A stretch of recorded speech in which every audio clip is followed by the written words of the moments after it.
The Horn of Africa is a casebook complex disaster. It's a mix of conflict, chronic poverty, and food price inflation, all of which combine to drag an entire region to the precipice.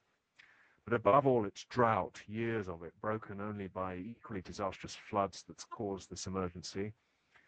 Is it climate change exactly? Who knows? But the region's climate has changed in the medium term. Of that, there's no doubt at all. For people who depend on cattle, the pastoralist communities, it's a catastrophe. Countless thousands of animals have died in the last 2 years. We saw villages literally strewn with their carcasses on field trips in Ethiopia and Djibouti. There may still be some standing water for people to drink, but the pasture, the grass that feeds the animals that feed the people, has all but disappeared in many lowland areas. Even so, actually finding the pastoralist communities most at risk is not that easy. The Red Cross is probably better equipped than most agencies to do it, and that's essentially what we've been doing for some 2 months now.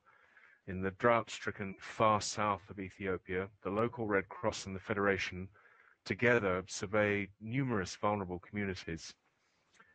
Of course, people cope. They eat things they wouldn't normally eat, or they just eat less.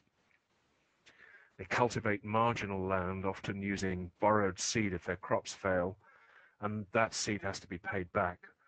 But food security means having a reserve, and for many communities it's gone.